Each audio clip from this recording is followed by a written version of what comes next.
Welcome everybody to today's webinar, How to Know If You Should Renew Your TripAdvisor Business Listing. My name is Matt with Q4Launch. I know many of you who are tuning in today, but if we haven't had the opportunity to meet, we are glad you're along for the ride with us today. If this is your first webinar with us, I'm going to go over some housekeeping here in a few minutes, and thanks for coming. Welcome to the webinar. Glad that you're with us. We do this as a monthly series, so we're talking in marketing once a month. We also post quite a bit to our blog, so you can check that out at q4launch.com/blog. But we are excited that you're with us today. Hopefully you're going to unpack some of what's going on with TripAdvisor, some of the things that we're seeing, some changes that are happening, some things that have us a bit frustrated as a marketing company, helping out many of you with your marketing. I want to just share the knowledge that we're gathering and learning, and hopefully get this to you to help you put it to work in your business. So with that, we'll touch base on some of our housekeeping here together. Today we are going to kind of plow through our topic here. My guess is we're going to be spending about 30 minutes doing that, 30-40 minutes, and then we're going to leave some time at the end for some questions and answers. Oftentimes, especially around this topic, there's a lot of questions about what should I be doing, so forth. So we're going to set some time aside for that. Also, we're going to make our staff available for you to answer some of those questions, because we've had a lot of questions coming in on this topic lately, which is why we chose to lead the webinar today. So that's an important thing, and definitely want you to take advantage of that. For the questions and answers, we're going to use the chat panel in GoToMeeting. So in that GoToMeeting toolbar, you can use your chat panel right there to enter questions in. You can send those privately to me, and then I will read the questions out so that we can all learn from your collective question. So with that said, let's dive into our topic today. A lot of times we try to understand who's really impacted by our topic, but with TripAdvisor, we know that everybody here is impacted. Everybody in the industry is heavily impacted. That's why you're probably along for the ride. So with that, we're going to focus on a couple things. I actually initially had a much larger agenda for us to cover, and there's going to be quite a bit more content coming out from us on this topic here shortly. But we kind of had to scale our agenda back to keep it a little bit focused on this business listing, because there's so much on this topic we could talk about. So we'll be pushing out some more webinars in coming months. There are some blog posts out on our blog about these topics, and we'll be pushing out some other content in the coming months as well. So you can look for those opportunities. If you have questions we're not answering here today, of course, we can answer those questions for you later on. But on our agenda for today, we're going to focus on two specific things, one being how to calculate your TripAdvisor business listing return on investment. We're going to throw a couple formulas out there, so you might grab a pen and paper, get that handy. If you are in your analytics, your Google Analytics on a regular basis, logging into that could also be beneficial. If you have dual monitors, that's awesome. You can keep that open on another monitor, keep this open on your monitor, and we'll go through that together. Otherwise, you can take some notes and circle back on that. We're also going to talk about how to negotiate your TripAdvisor business listing a little bit.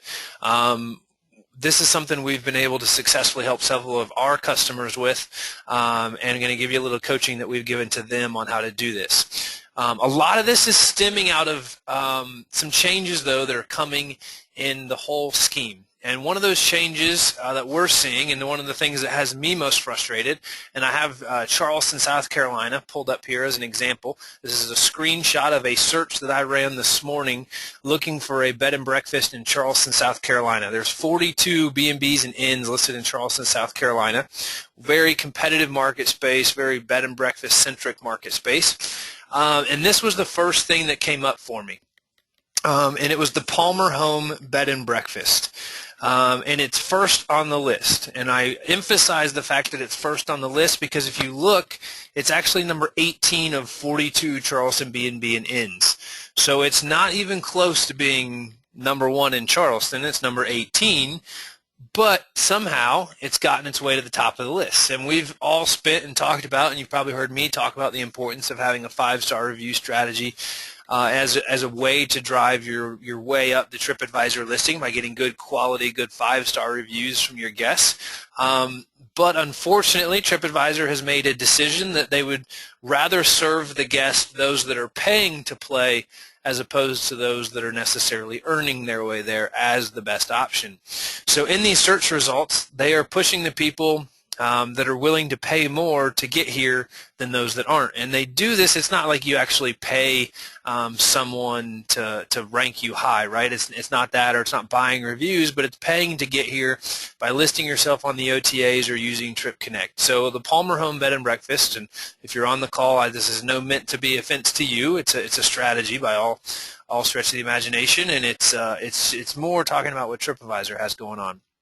But because they are listed on Booking.com and you can book there, TripAdvisor has a commission share structure worked out. And you've probably heard this before, but if you book on Booking.com through this TripAdvisor link for these dates, TripAdvisor is going to get paid a percentage of that booking. So they're going to get paid a percentage or an affiliate fee of what Booking.com is getting paid for that booking. And you'll see other sites. There's usually 3 sites listed here. In this case, Palmer Home Bed and Breakfast must only be listed on 1, but there's usually 3 sites listed here.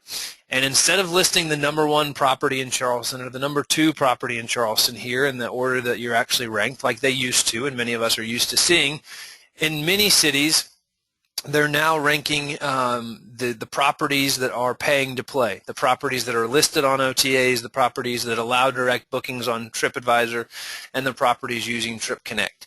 So that's got us a bit frustrated because it's gone from what's best for the consumer, let's show them the #1 property in Charleston, and it's showing them the properties that are willing to pay to be shown, the properties that are willing to pay to be listed on the OTAs or the online travel agents. So I wanted to touch base on that because as you're thinking about your TripAdvisor, as you're thinking about your business listing, because it all kind of rolls in here together, you have to really understand what's going on with the mix. But the big picture from this is, and some of the other changes we see them making, are all about driving revenue. It's not necessarily what's best for the consumer anymore, which is, oftentimes how things go. It starts out with those intentions, and then it transitions into how can we make the most money from this. And we're seeing that move from TripAdvisor, which has us a bit frustrated in the overall mix, but we don't have a whole lot of say in it. So what we want to do is help you understand how to make the most out of this, not that you can change it. They're a bigger animal than is probably willing to be changed at this point. But with that, we'll dive in here and look at a couple other things. This is one of our customers, the Chatham Gables Inn in Chatham, Massachusetts, and you'll notice that they're number 2 B&B Inn in Chatham. And what's great about this listing is you see a couple things. You see the book on TripAdvisor, book directly. You see the link to Expedia, the link to hotels.com. What's challenging in this case is that the business listing, what we started this conversation about, is listed up here. The business listing is essentially getting the right to share your website and packages on TripAdvisor. So that little hotel website and hotel packages links, you see those at the top there. That's what you're paying for with your business listing. When you as a consumer, now separate yourself from being an innkeeper to being a consumer, but as a consumer, when you come to here, you search TripAdvisor, you land on this Chatham Gables Inn page, or they land on your page or any other, where does your eye go? You enter your dates, and your eye immediately goes to these big yellow buttons. TripAdvisor knows that. They design these buttons and they test quite a bit of things like any good marketing company does, and that's what they are at the end of the day, is a marketing company. They test to see where consumers are clicking and what they're going, and knowing the way people use websites, the way the line of sight works, they've put this button where they think it's going to get the most clicks. And they make these big yellow buttons impossible to miss, and the majority of clicks, I don't have percentage data on this, but the majority of clicks go to these big yellow buttons. The challenge with that is, and what frustrates me about that, is that TripAdvisor comes to us, they send us emails that look a lot like this email. We got this from one of our customers last week. We've blurred out their name to protect their privacy, but you get an email like this that says your business listing is going to renew automatically, and here's your new rate, your annual subscription rate. And for many people that we've heard, some of which this is jumping into the 5 digits without a decimal, so $10,000 plus for these business listings. And we think that's not necessarily a fair thing considering what the business listing actually is, right? It's this tiny link. Back to this screenshot here, you see you're paying for that tiny link at the top. So as you're thinking about, should I be renewing my business listing, there's a lot of questions that have to be made. we all know we have to have a presence on TripAdvisor. We all know the value of that. But what I really want you to come away from today with is thinking about, yes, I have to be there, but what's the best way for me to be there? Is the business listing the best thing for me? And in some cases, we've told customers to drop their business listings, which I know is, you might gasp a bit and say, how could you drop your business listing? But in certain cases, it just makes sense. And you've got to understand that. We're going to talk about what some of those cases are so you can kind of see where you fit and what that suggestion might be for you. But understanding how it impacts your business is the kind of the first and foremost priority. But wanted to touch base on that. Wanted to touch base on what a business listing is, what you're really paying for as you're looking at this and saying, okay, do I need to be paying for this or should I be paying for something else? And knowing that all the traffic is going to go to these yellow buttons, it frustrates us that TripAdvisor is going to send you these huge invoices for your business listing, and then on purpose, they're going to design those pages to drive all the traffic away from that link that you're paying for. So that's a frustrating thing, and I think it's definitely something to bring up with your reps if you're talking to them about your listing. But chances are you've gotten an email like this, or you will be getting one shortly, and you're going to see a significant jump in your rate if you haven't already seen one. The rates have jumped significantly over the last few years, but it seems like in the last 12 months they've been jumping at a much more disproportionate portion. And we have to understand, is disproportionate portion even okay to say? I don't know. Sometimes I say things and then wonder, is that those real words, or am I making those up? But you know what I'm saying. They're getting more expensive faster sometimes than necessarily they're adding value faster. So we really have to look at that and understand what's the best thing for you to do. So let's dive into this a little bit. Today we're going to be focusing on looking at the value of your TripAdvisor listing and helping you understand if you need to renew that or if you should be thinking about a different strategy. So the first step in this process of analyzing this business listing is to log into your Google Analytics and set your date range to the last 12 months. We've got screenshots as we go throughout here. We can also make these slides available for you. We'll also make a recording of today available for you on our YouTube channel. It'll probably take us 3-4 days to get that out, but the slides can be made available for you, and we will send a copy of the recording out to everybody who registered today. So you'll have that. But the first thing you have to do is change your date range to look at the last 12 months. So based on the renewal date of that listing, on that case it was February 15th, I grabbed this screenshot on February 9th as I was working on this content to get together. We want to look at that last year and then compare that to the previous year. So this is what that date range will look like, and of course your dates will be different, but this is how you set that. You set your date range to custom, you put in your dates there, and then you compare to the previous year. So you can pull that up and look at that in your Google Analytics. So I wanted to include that as a screenshot, so if you're not familiar with analytics, you kind of know your way to navigate around inside of there and can do that. The next thing you need to do as we dive in and look at how much traffic we're getting from TripAdvisor is to navigate to acquisition, all traffic, referrals. Excuse the fact that this is highlighted on custom. I was reviewing this today, making sure everything was good to go. I realized that could be a bit distracting, but we don't want you to look at custom. We want you to look at acquisition, and then we want you to look at all traffic, and if you click that, it will drop down this referrals, and then you can look at referral sources for that same period of time that we set our dates to. So that's the next step in getting to this data. And if you're an advanced analytics user, I'm sure this is very elementary information, but we want to make sure everybody who's on with us today is tracking along with us.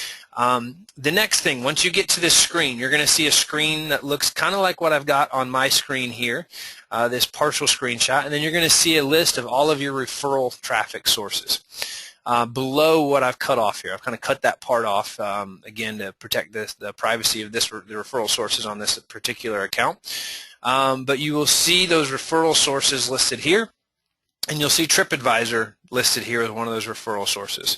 And what we see is our year-over-year TripAdvisor traffic. If you click on that TripAdvisor name in that list, you'll actually go to a screen that only has TripAdvisor traffic. The screen you're on initially will have more other sources on it, and then you will click deeper to see just the TripAdvisor traffic. So one click deeper, and then you're there. And now you have in front of you the traffic you have this year versus last year. And it's important for us to compare this year to last year because we're thinking about ROI and we're thinking about how much you're your business listing fee might be going up, you have to understand, what did I pay for this last year and what were my results, and what am I paying for this year and what are my results? If your traffic has gone up significantly from that source, it may be worth paying a lot more, right? And then that's absolutely fair. That's fair that they're asking that. If it hasn't gone up significantly, then you have a basis for starting that conversation about, hey, my traffic hasn't gone up, why is my listing price tripling, or what have you. So those are some of those things that we're going to calculate ROI together, but you can also look at some of that to say, okay, as we're working in that conversation, when you get that renewal email, you can figure out how to kind of phrase that. But today we're going to look at a few different ways to calculate your ROI based on the data that you have. So now that you're at that screen, we can look at some ROIs to calculate some ways to calculate your ROI. The first we're going to look at is ROI, and let me say that now, return on investment. So return on what you're spending with TripAdvisor is what we're trying to get to here, so that we can see if it's worth spending that money on your business listing. So the first is ROI based on bookings data. So if you have e-commerce tracking set up, and I'm going to show you that, then you can actually get your bookings data, and we're going to show you how to calculate that. If you don't have that set up, you can estimate it. So ROI based on estimated traffic conversion. So I don't have e-commerce set up, but how do I kind of figure this out? And what are some ballparks that I can use to guess at it? And then the third one is ROI based on a cost per click model, which is more what you're used to, or a pay per click model. What you're used to with, for example, Trip Connect is a pay per click model or a cost per click model. Google AdWords is the same way. So what is a click worth to me? And thinking about that and comparing it to other places that you might be buying traffic from. So that's another way to look at your ROI and figure out that perspective of it. So let's dive in and take a look at this first one, ROI based on bookings data. Again, if you have e-commerce tracking set up in Google Analytics, you can go to Conversions E-commerce Overview. And when you do that, you will see a screen that looks like this. And of course, this is a subsection of the total screen you'll see. But in Google Analytics, you'll accept source medium from top revenue sources. So you'll see something there that says top revenue sources, and you'll select source medium. What that says is I want to categorize my bookings by the source or medium that they come in from. In this case, the source would be TripAdvisor.com. The medium would be a referral website, and you'll see that reflected there, number 3.tripadvisor.com/referral. So you'll see other referral sources here as well, or you'll see other traffic sources that are driving revenue for you on this report as well. What you then do, so we know that only a percentage of our bookings come in online, and we know that there's no way right now probably for you to track where your phone bookings come from. And just asking people where they heard about you isn't a good enough way to say, oh, I track my phone bookings. Not saying you shouldn't do that. I'm just saying that data is not necessarily accurate. So knowing that only a percentage of our bookings come online and are tracked here, then we have to think about there's other revenue that we're not accounting for in this number. And we've got to assign a number to that. So take the amount of revenue you get online and divide that by your total revenue for the year, total booking revenue, excluding any other profit sources or revenue streams you have, like a spa or a restaurant. Make sure you're excluding those things. This is just booking revenue. To figure out what part of your total bookings come online, you're going to need that number here in a minute. So we'll look at that here. We want to get the percentage of our bookings that come online of our total bookings. So let's say, big picture, not specific to TripAdvisor, 50% of my bookings come online and 50% come on phone, or 50% of my revenue comes online, 50% comes by phone. That's the example that we're going to use here. You need to figure that out for yourself to be able to calculate this formula. But with that, we're going to take the total amount of bookings we had from TripAdvisor in this period of time, which in this case is $4,655, and we're going to divide it by the percentage of bookings that came online for my total business. So again, 50% of my total revenue, total bookings came online, 50% of it came by phone. So I'm going to divide that by 0.5, and that's going to give me my total bookings from TripAdvisor, because I'm going to make the assumption that if 50% of my revenue came online, that 50% of the people who come to my website via TripAdvisor end up calling me on the phone.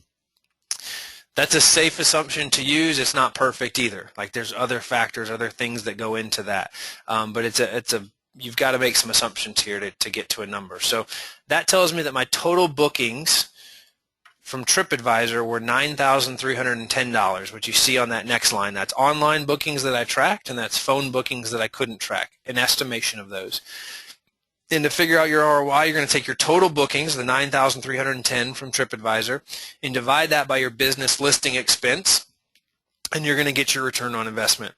So in this case, you got $9,310 total bookings from TripAdvisor. You spent $3,000 on your business listing. You had a 310% ROI. You know, that's not bad. Like I can live with a 310% ROI. I wish my price was $2,000, but you know, it's worth $3,000 to get that level of bookings. Or you might say, no, 310% ROI isn't worth it. I'd rather not have a business listing because I'd bet I'd get that much if I didn't have one. I'd get that much with just having a regular listing. So those are considerations you can make once you have this data or use to renegotiate your listing. So that's how to measure it based on bookings in e-commerce. The next thing we're going to do is figure out how to calculate ROI based on estimated traffic conversion.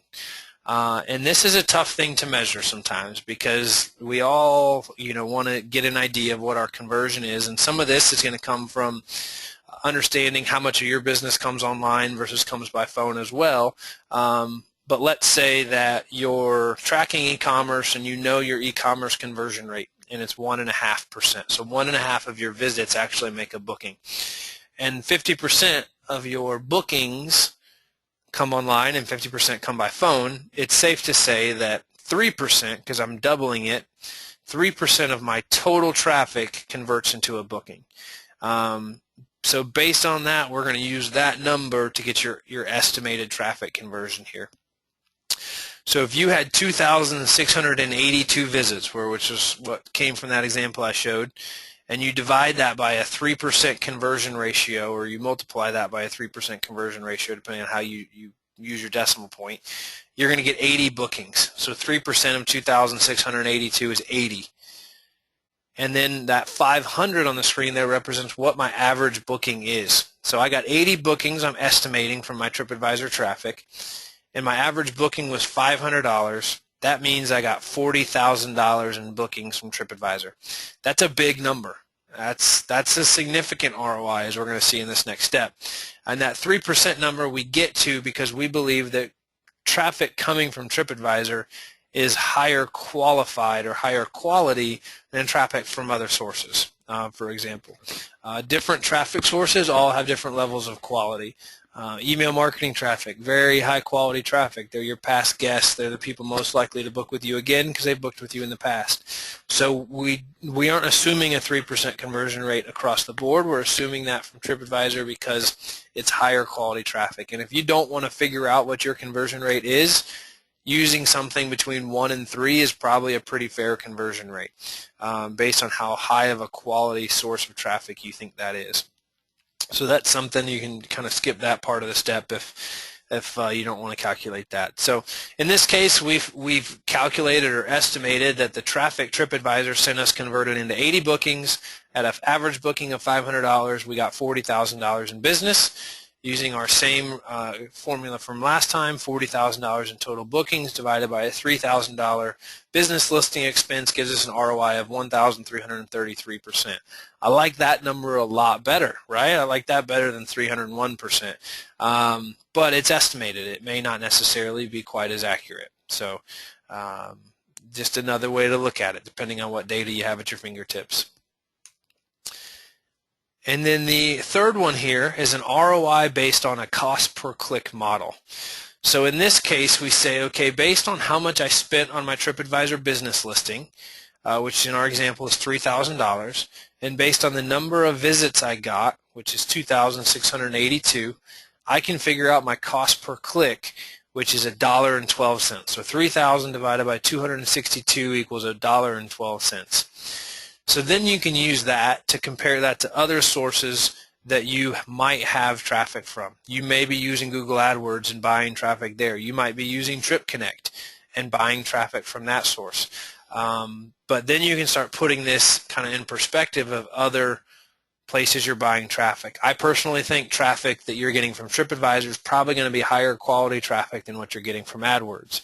So if you're spending $1.12 on TripAdvisor traffic and you're spending 80 cents on CPC or at Google AdWords traffic, it may be worth spending 32 cents more per click because it's a higher quality. Knowing it's a higher quality, I'm willing to pay more for it.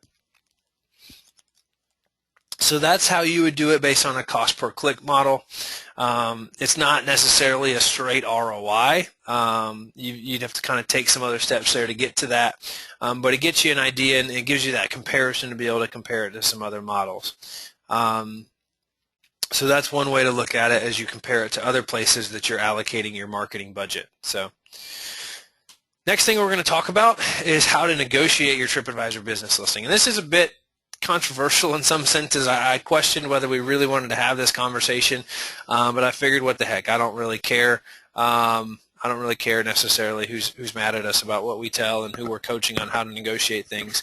It's more about just doing what's best for you all, the innkeepers who are making this industry happen and making it what it is. So, so first of all, your business listing is negotiable. Right? Like it depends on your data. It depends on how successful you are. It depends on how much it's gone up. It depends on which rep you get to talk to. It depends on some of those things as well. Not everyone has had success negotiating their business listings, but the majority of people that we have coached on this have had success negotiating their TripAdvisor business listing expense when you take this fact-based approach. If you take an approach of I don't feel like it's worth it and it's more emotional driven, you're probably not going to have as much success, which is why, again, you guys know this about us if you've been with us before. If you haven't, you'll learn it about us, but we're a very data-driven company. We make a lot of data-driven decisions and encourage our customers to do the same thing. So that's what we want for you today. If you have this data, if you have proof, you're going to have a greater level of success negotiating this than if you're just trying to do it based on emotion. If the person understands that you have no idea what's in your data, what's going on in your analytics, you're probably not going to have a lot of success. But with that, I want to encourage you to take whichever of those 3 ROI approaches I mentioned earlier seems accurate to you. And when you get that renewal, if you have a rep you're already in communication with over there, that's great. Otherwise, you can get in touch with one about that renewal email you get. And I would encourage you to say, hey, I'd like to reach out and talk to somebody about this business listing. It jumped quite a bit more than we anticipated it to. Is there somebody I can connect with? And get someone you can connect with. When you get someone you can connect with, then you can send that data to TripAdvisor along with what you think is a fair value based on your ROI calculations. So this is important. This fair value piece of this is important because I'm not saying TripAdvisor isn't delivering fair value to you. I'm not saying that a $3,000 business listing isn't fair. In some cases, it's very fair, and you should be thankful that that's all it is, and just pay it and move on. But in other cases, you've got to really take a look at that ROI and say, okay, this is what I think is a fair value for this business listing. They absolutely deserve to get paid for what they have built. They have built a tremendous website that's helped a lot of travelers book a lot of trips, and it helps us get in the path of our consumer. And I believe they absolutely deserve to get paid for that. I just want to make sure, and what I coach our customers is to make sure that they're getting paid fairly and that you're thinking about your options as you're making that decision. But send that data along to TripAdvisor, and that last point is if the cost is sky high, meaning that the fee they're wanting to charge you is much higher than you've estimated that it's worth, I would encourage you to think about reallocating that budget. Think about what percentage of your business is actually coming through that channel, and is it worth spending that to get that part of your business. In some cases, I've talked to innkeepers who are paying $10,000 plus a year for their business listing, and they've said, absolutely, Matt, hands down, it's worth every penny, and I renew it, no questions asked. And that's great because they have reviewed their data and they know it's worth it. But just to pay for it without reviewing your data and understanding your ROI is where I think we oftentimes make mistakes because we don't know how to do it. Hopefully we're solving that on our call today. But as you're thinking about reallocating budget to Trip Connect, we're seeing cost per click in Trip Connect as low as 40 cents a click and as high as a couple dollars.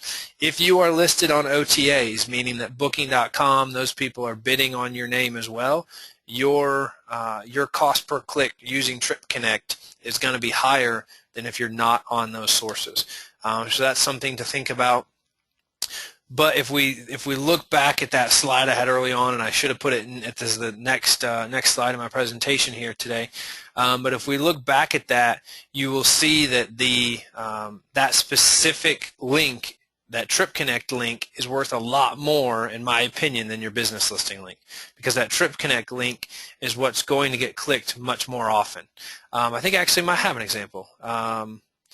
Yeah, here we go. Well, I said I should put it in there, and what do you know? I figured that out. So this is another customer that we work with who's using Trip Connect, Arsenic and Old Lace Bed and Breakfast Inn, and you'll see there that their official site, this is their Trip Connect link, is listed, and it's got that flag lowest price on it.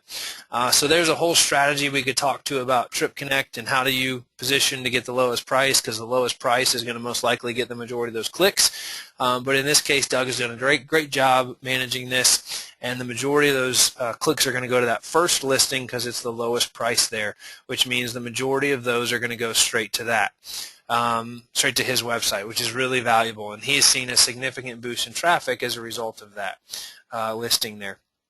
So that's a way this is working really well for him.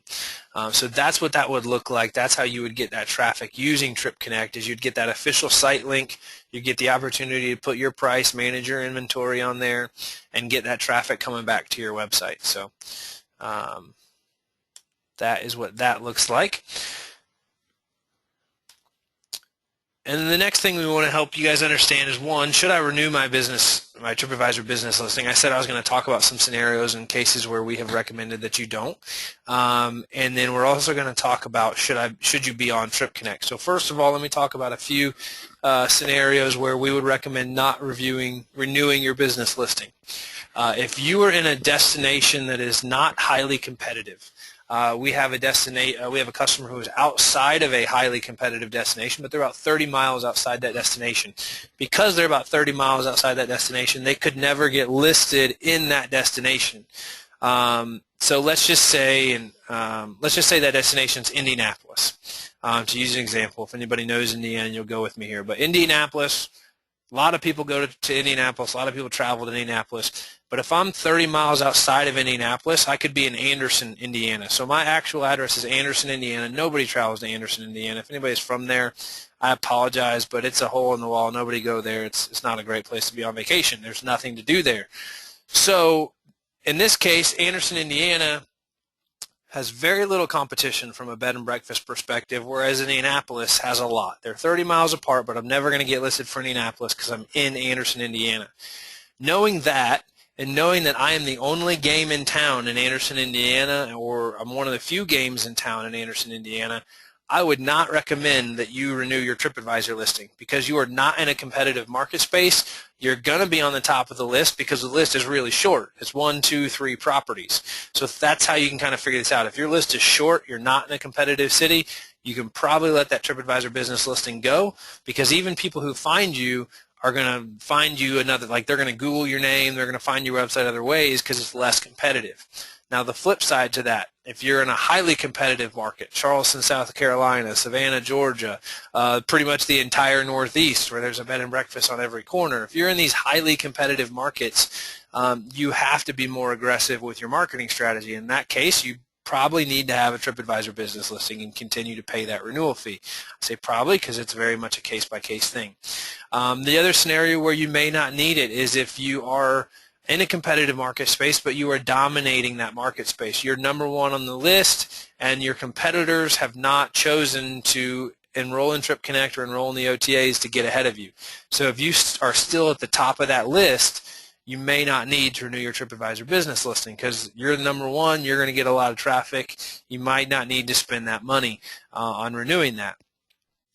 The other thing to think about here is if you don't renew your business listing because you decide to test the waters and see what's going to happen, and you do it for a month, 2 months, 3 months, and you find out that you've actually lost some business from that source, and it's a significant amount of business, you think you made a mistake. What do you think is going to happen if you call that TripAdvisor rep up, who is in the sales business after all, and say, hey, our scenario's changed, we pulled the money together, whatever you want to say, I'd like to go ahead and renew my business listing now.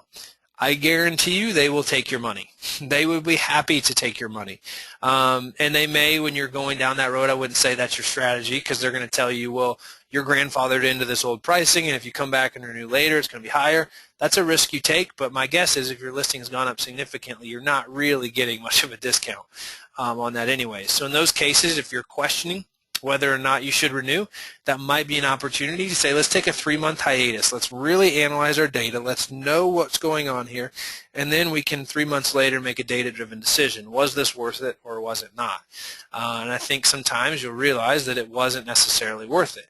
In other cases, you realize it was, and then you need to renew and figure those things out. So that's some brief coaching on whether or not you should renew your TripAdvisor business listing and how to make that decision. Of course, there's a lot of price factors that are a part of that as well that we've kind of spoken to earlier on together. The next question that I want to address, and this is an important one, is should you be on TripConnect? And this we kind of sum up here on the screen, but if you're listed on the OTAs, TripAdvisor is sending the majority of your traffic to your theoretical competitors. They're sending the majority of your traffic to the OTA. So you worked hard, you got ranked on TripAdvisor, you have a great reputation, people love you, and when they find you, this is what they see. In this case, imagine if the official site wasn't here and it was replaced with Orbitz or eDreams or one of the other TripAdvisor partners. So you've worked really hard to get somebody to this page. You've probably even linked them to this page from your website, right? We all do that. We all link to this page from our website. That's just feeding the TripAdvisor fire, but that's a whole other topic for another day. But you link them to this page because you want them to see how awesome you are. But then when they're here, they click on that book now or that price point, and if it's not taking them back to your website, you've worked so hard to send your booking to TripAdvisor, and then your booking goes and books on Booking.com, and then you pay Booking.com whatever commission it is you've worked out and negotiated with them. That booking would have booked with you directly, but instead, because it's so easy, I'm going to book on Booking.com right here. And a lot of times these people think they're booking on your website because they went from your website to TripAdvisor. They clicked that 225 number, assuming the 209 wasn't there. They clicked that 225 number. They're making a booking, and they don't understand that they're moving from site to site to site. They're just going through the process as that next step is laid out for them. Consumers will click on the biggest, shiniest, most obnoxious button they can find and just take that next step because it's easier for them than trying to figure out something else. They don't understand that there's a difference in these things. So that's definitely something to think about. If you are listed on the OTAs, you probably need to be thinking about using TripConnect. Otherwise, you're sending the majority of your traffic away from your site to book from TripAdvisor. The other is you get a large amount of business from TripAdvisor. If you're in a market where you're getting a large amount of your business from TripAdvisor and you see that tracked in your analytics, you probably need to consider using TripConnect as well. It just, some markets get more TripAdvisor traffic than others. Some cities get more than others, and if your city is one of those, then you need to be in the game and getting traffic from there. The third point is if you're in a highly competitive city, you need every opportunity you can to stick out from the other places. And you'll know that, based on how many people are listed on TripAdvisor for your city. I said in Charleston there's 42. I think when I was looking for Eureka Springs to pull out, I think there were 70 listed there. So highly competitive cities we've used as some examples today. Not every city is that way. And again, we've encouraged some people to drop their business listings in cities that aren't as competitive. So definitely some options for you to be thinking about there. But this is a great example if you are using TripConnect of how to do that most effectively. And that's getting your official site listed there. Having your price at a lower price point than your competitors or the Booking.coms and the Pricelines who are also booking you, because that's going to push that consumer to book directly with you. This is a really good way to do that. Again, a lot of these clicks aren't going to go to a hotel website. They're going to go to the official site, and they're going to click there. So that's kind of a quick way, a quick rundown on TripConnect. I could and probably will at a later point teach an entire webinar on that subject, but for today that's kind of a brief overview. And I wanted to bring that up because as you're thinking about your business listing and spending $3,000 plus on renewing that, TripConnect may be an alternative option for you. And you may consider switching some budget around there on getting a better bang for your buck. So with that, we want to open up an opportunity. I said at the beginning of our time together today that we were going to make some of our team available to you all to help you understand what your TripAdvisor ROI is and get into the analytics analysis of that. I ran you through 3 different formulas today on ways to calculate that. I know for some of you, you're numbers driven, and you were with me every step of the way. You were like, right on, I got that, I'm with you. For some of you, you totally glazed over and I lost you. And that's just because we're all different personalities. I'm a very numbers guy, so that's very easy for me to see those formulas and get it. But no matter which of those 2 camps that you fall in, if you need some help with this topic, we are here to help you. You can request a TripAdvisor ROI analysis as well as an analytics analysis from our team. We'd be happy to connect with you on about a 15-minute call, get in your analytics with you, look at that, calculate those formulas, and tell you our suggestions based off of that. At the end of the day, it's your decision, but we'll give you some suggestions on that. So a quick, easy way to get that done. I'm going to send out a follow-up email to everybody who registered today to make that available for you, and we can set you up to be able to do that. So if you need some help, you're kind of scratching your head, wondering, that's a great opportunity, totally free, just something we do to kind of help you all understand what's going on. That leaves us with time for questions and answers. As I've kind of been moving through here, I know a ton of questions have been popping in the chat panel. If you haven't had a chance to put your question in the chat panel, go ahead and do that now. I'm going to open that up here and work on getting some of these questions answered. So let's dive in and see what we got. Awesome. Here we go. Question from Bob. Is this being recorded for re-review after the talk? Absolutely, Bob. Great question. This is being recorded, and we are going to make this available to everyone who attended. We'll post it on our YouTube channel, and I will be sending out a link to you to get you onto that recording. Question from Lisa. Is this change for all cities or just large markets? You know, I haven't gone through and done a city-by-city analysis, but I believe that change is for all markets. I think it's just that not all markets have people participating in OTAs or Trip Connect. If no one in your market is participating in the OTAs or Trip Connect, you won't see the effects of this. If people are, you will see the effects of it. So easiest thing to do to answer that question, Lisa, is to say, and what really matters is it happening in my market, right? I mean, that's what you really want to know. Just go to TripAdvisor like you're a consumer and search Charleston, South Carolina under the Bed and Breakfast Inns tab or whatever your city is. Of course, just using that as an example. And then you can see that and get the answer to that question. So. And then figure out where you are in that list. If you're number 1 and all of a sudden you're not listed number 1 anymore, you're going to realize your competitors have kind of paid to get up ahead there. Another question here from John. Is there any sense that they are trying to drive smaller B&Bs away? Good question, John. I actually hadn't necessarily thought of that. I don't think so. But that's definitely an opinion thing, and it gets me into some opinions I have about some other changes that we're seeing. I don't think they're necessarily trying to drive you away. I don't think they want you to stop being a customer because they rely on you being on their site as part of how they're generating content and being the massive that they are. I think what they're trying to do is just figure out how to make more money off of you, which at the end of the day is the game. I mean, everything they do, the awards they hand out, everything is all about driving awareness, traffic, and revenue back to them. It's a beautiful business model if you really separate your feelings about them, your emotion about them, and think about the way they position themselves. All those awards they hand out, you post them on your website, it just builds their brand. You push out a press release, it builds their brand.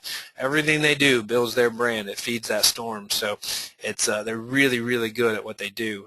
So no, sorry, I got on a little tangent there, John, but no, I don't think they're trying to push smaller B&Bs away. I think they're just trying to make more money, and they realize what they have is so powerful. They realize they have a corner on the market and can charge almost whatever they think they can charge whatever they want. And I won't get into this too much today, but we've seen a lot of talk lately because a lot of emails went out about whether or not you're going to opt into this call tracking thing that they're starting to do and the whole SEO implications of that. And I'm not going to talk about SEO implications of that. There's some stuff on our blog about that. But I am going to talk about the fact that I think that's another revenue model that we're going to see about a year from now. Once they have that working and they have a lot of people adapting to that and using that, I think they're going to start making you pay for those calls. And there's already precedent for them doing this. In the vacation rental industry, through their portal FlipKey, if someone picks up the phone and calls you from those listings, they actually charge you for those phone calls. So they may charge you $15 per phone call. So you think about that and how many phone calls you might be getting from there, and then that's just one other way they can ding you, charge you more.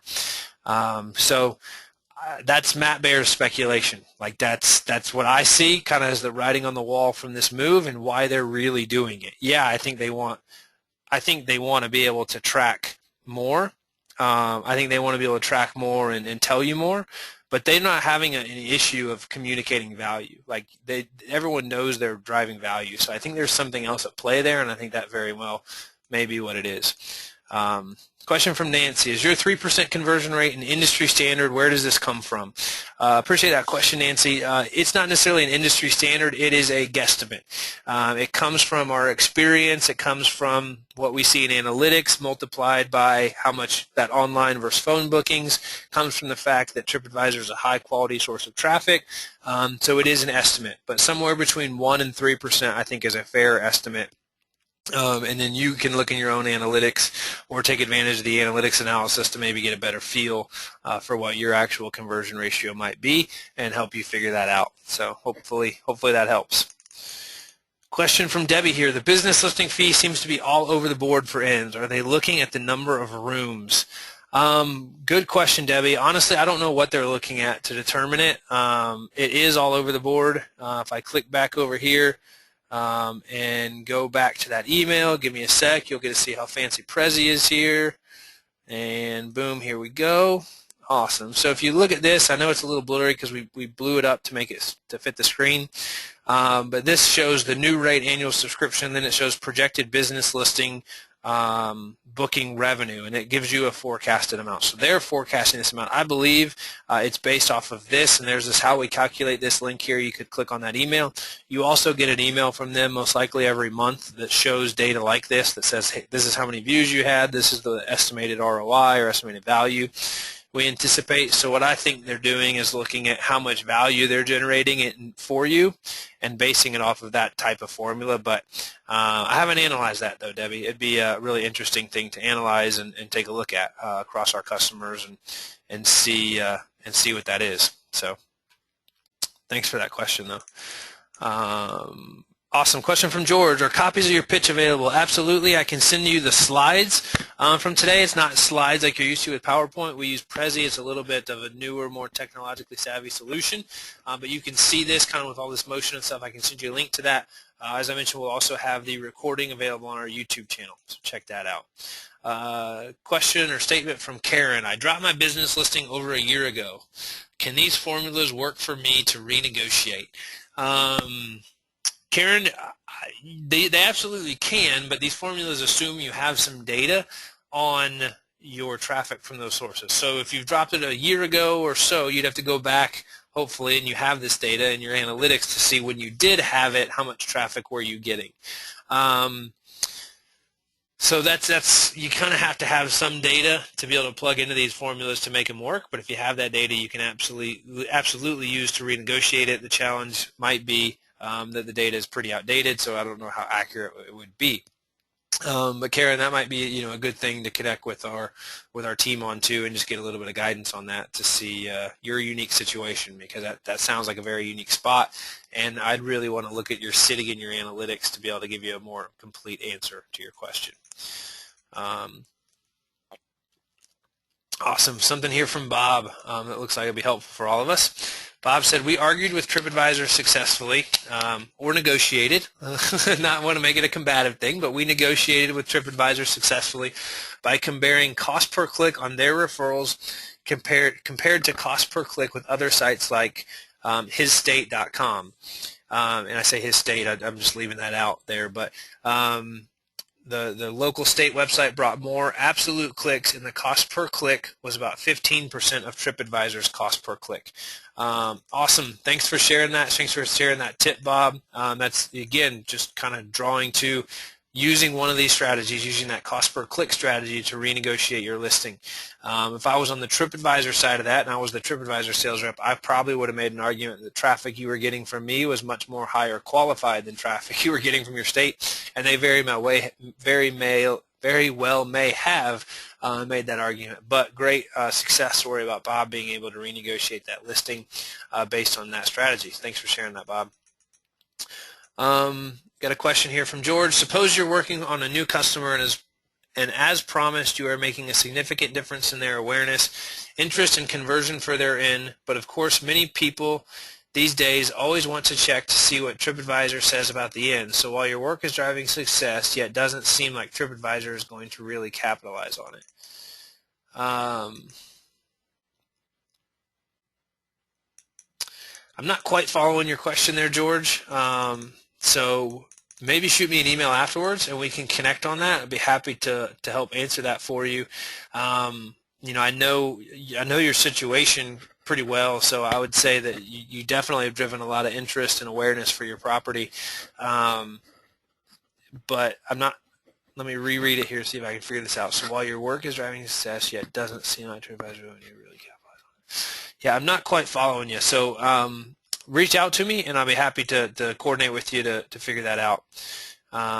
Question from Craig. If you decide to take a 3-month hiatus to review the data, when you come back, have you lost the reviews ranking that you had? Do you start from scratch?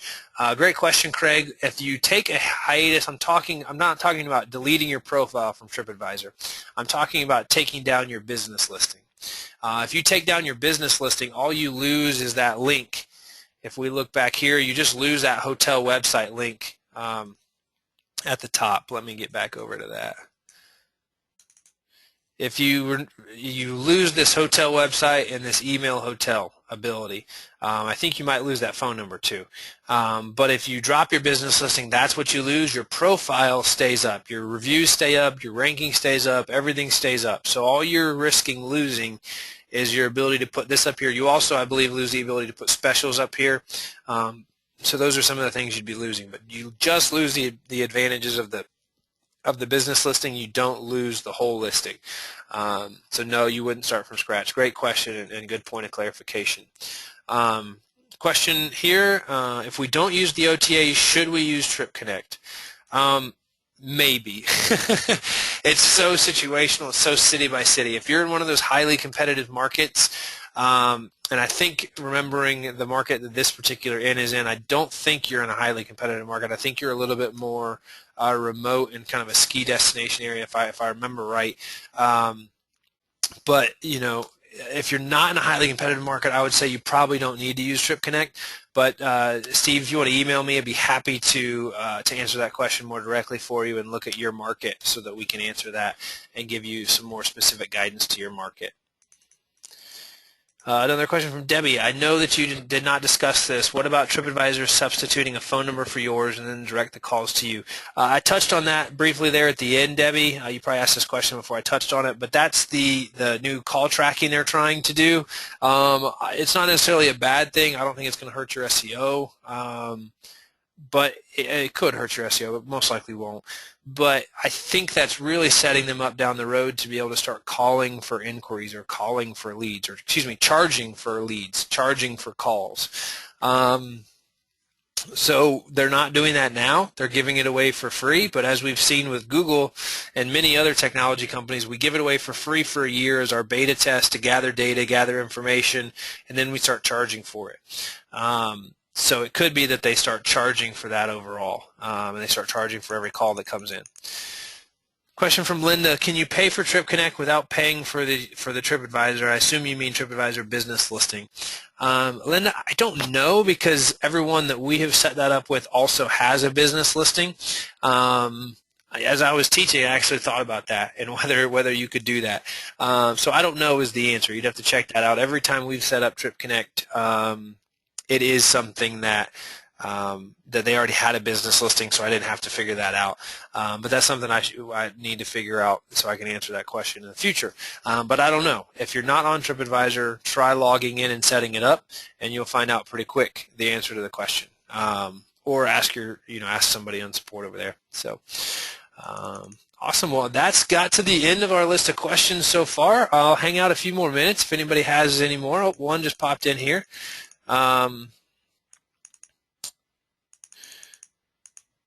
Okay, the question is, I don't currently have business listing, and although not in a competitive market in the immediate area, the larger market within a 45 to 60 mile radius is competitive. Should I get a business listing? Julie, my gut answer is for you that no, you're probably okay without one, because if you're not going to rank for part of that larger market that's 45 to 60 miles away, if TripAdvisor does allow you to be listed in that competitive marketplace, you may need to have one. And again, that's a case-by-case basis for you. We could answer if you request that TripAdvisor review from our team. Happy to give you an opinion on that, but it's so specific to your area, it's tough for me to answer it. But my gut is probably not. Probably don't have to have one, but we could look at that with you and help answer that question. So thanks for that question, Julie. Happy to stay a few more minutes, answer a few more questions. It's 2:55 Eastern Time, so we want to wrap up here by 3. But not seeing anything else in the chat panel right now. I appreciate everybody coming today. Appreciate your attendance. I hope that you've walked away, or you're going to walk away with some ideas, some things you can go and implement into your strategy. And if you do have questions, if you have your question we didn't get answered, or you want some additional help, would definitely encourage you to take advantage of the free TripAdvisor ROI and analytics analysis. So thanks everybody for attending today. We will get a copy of this put up, and then I'll send out an email here shortly to get you that TripAdvisor ROI and analytics analysis. Thanks everybody. Have a great rest of your day.